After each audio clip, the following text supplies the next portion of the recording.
जय श्री राम। मैं डॉक्टर अंकित त्यागी, आपका अपना एस्ट्रोलॉजर, न्यूमरोलॉजिस्ट, लाल किताब एंड वास्तु कंसल्टेंट, आप सभी का फिर से स्वागत करता हूं। सूर्य अस्त के बाद शास्त्रों में कुछ ऐसे कार्य बताए गए हैं जिनको कभी नहीं करना चाहिए, या यूं कहें कि जिनके करने से मां लक्ष्मी नाराज हो जाती है और आपके जीवन में निर्धनता आ जाती है, आपके जीवन में संपन्नता खत्म हो जाती है, आपके जीवन में परेशानी आनी शुरू हो जाती है। सांसारिक जीवन जीने वाला हर इंसान चाहता है कि उसे जीवन में कभी आर्थिक समस्याओं का सामना न करना पड़े, और इसके लिए लोग जी तोड़ के मेहनत भी करते हैं, लेकिन किसी को ज्यादा मिलता है और किसी को कम मिलता है। ऐसा क्यों होता है? एक चीज, एक पार्ट ऐसा क्यों होता है?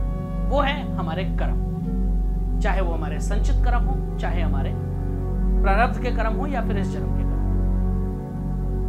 दूसरा, हम सब जानते हैं कि धन की देवी माता लक्ष्मी है, और माता लक्ष्मी पालन करता भगवान विष्णु की अर्धांगिनी है। माता लक्ष्मी की जिस जातक पर कृपा हो जाए, उस जातक के जीवन में धन से जुड़ी कोई समस्या नहीं रहती है।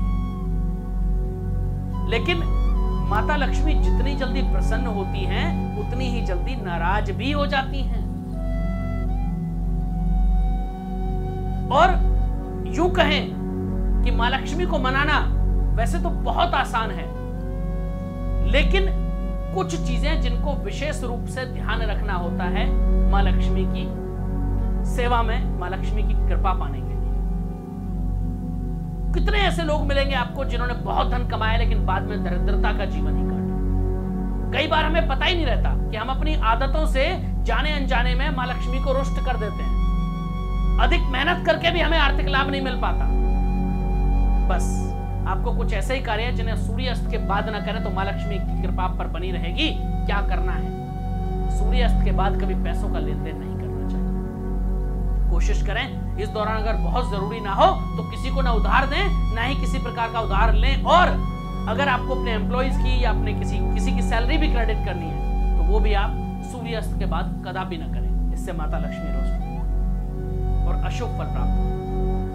घर में झाड़ू कभी सूर्यास्त के बाद नहीं लगानी चाहिए। मान्यता है कि इससे भी माता लक्ष्मी रुष्ट हो जाती हैं। ऐसे में कोशिश ये करें कि घर के अंदर किसी भी परिस्थिति में, जब तक कि बहुत अनअवॉइडेबल सिचुएशन ना हो, सूर्यास्त के पहले ही झाड़ू निकाल लें, झाड़ू लगा लें तो बेहतर। भगवान विष्णु को मां तुलसी बहुत प्रिय है, और तुलसी को इस वजह से भी, इसी कारण से हरि प्रिया कहा जाता है। भगवान विष्णु हरि और उनको प्रिय है तुलसी, इसलिए उन्हें हरि प्रिया का नाम भी दिया गया है। सनातन धर्म में मां तुलसी को बहुत ही पवित्र पौधा माना गया है। ऐसे में तुलसी के पत्तों को शाम के बाद तोड़ने पर पाबंदी है। ऐसा करने से माता लक्ष्मी तो नाराज होती ही है, इसके साथ साथ भगवान विष्णु भी जातक से नाराज होते हैं। और सूर्यास्त के बाद तुलसी में जल भी कदापि नहीं देना चाहिए, जल देना भी वर्जित है। कहते हैं कि दूध और धन दोनों को लगभग समान माना गया है। पूर्वज तो यहां तक कहते थे कि अगर दूध का नुकसान किसी घर में हो रहा है तो उस घर में धन का नुकसान होना निश्चित है। मां गाय, हमारी जो गाय माता है, उनको भी सनातन धर्म में माता का दर्जा प्राप्त है। मान्यता है कि गाय सभी देवी देवताओं का वास मां के अंदर है, गाय माता के अंदर है, गौ माता के अंदर है। ऐसे में गाय के शरीर से प्राप्त हर वस्तु को बेहद ही पवित्र माना जाता है। और वैदिक ज्योतिष में शुक्र ग्रह को भौतिक सुख का कारक माना गया है, और दूध का दान शुक्र की शांति के लिए किया जाता है। ऐसे में सूर्यास्त के बाद यदि आप दूध का दान करते हैं या अपना दूध किसी को देते हैं अपने घर से, तो शुक्र देवता भी नाराज हो जाते हैं, और जिसकी कुंडली में, जिसके जीवन में शुक्र नाराज हो गए, उसके जीवन से वैभव चला जाता है, उसके जीवन से ऐश्वर्य चला जाता है, उसके जीवन से सुख चला जाता है, उसके जीवन से संपत्ति चली जाती है, भौतिक सुखों में कमी आ जाती है, और मां लक्ष्मी तो रुष्ट होती है। साथ में एक सबसे बड़ी चीज जो आजकल बहुत ज्यादा बढ़ती जा रही है, सूर्यास्त के समय सोना सनातन धर्म में कतई भी सही नहीं माना गया है किसी भी परिस्थिति में।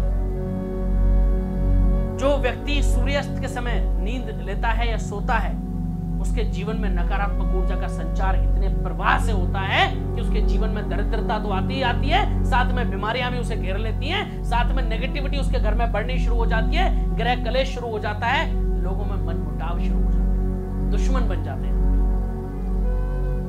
सूर्यास्त का जो समय है वो योग, साधना, आराधना का वक्त होता है और यही वजह है कि सूर्यास्त के समय शारीरिक रूप से आपको एक्टिव रहना चाहिए, ना कि सोना चाहिए। ऐसा करने से मां लक्ष्मी की कृपा आप पर बनी रहती है। तो ये सारी चीजें जो आप अवॉइड करें कम से कम सूर्य अस्त के समय, तो आपके जीवन में बहुत ज्यादा खुशहाली आ सकती है। बहुत बहुत आभार आप सबका। अगर आपको हमारी ये वीडियोस पसंद आती हैं तो आप हमारा YouTube चैनल सब्सक्राइब जरूर कर लें अगर आपने अभी तक नहीं किया है, और बेल आइकन दबाना बिल्कुल ना भूलें। हमारी हर वीडियो को लाइक करें और कमेंट बॉक्स में कमेंट करके हमें जरूर बताएं कि आपको ये वीडियो कैसी लगी। फिर मिलेंगे एक नई जानकारी के साथ, नई वीडियो के साथ। तब तक के लिए आप सबको हमारी तरफ से जय श्री राम।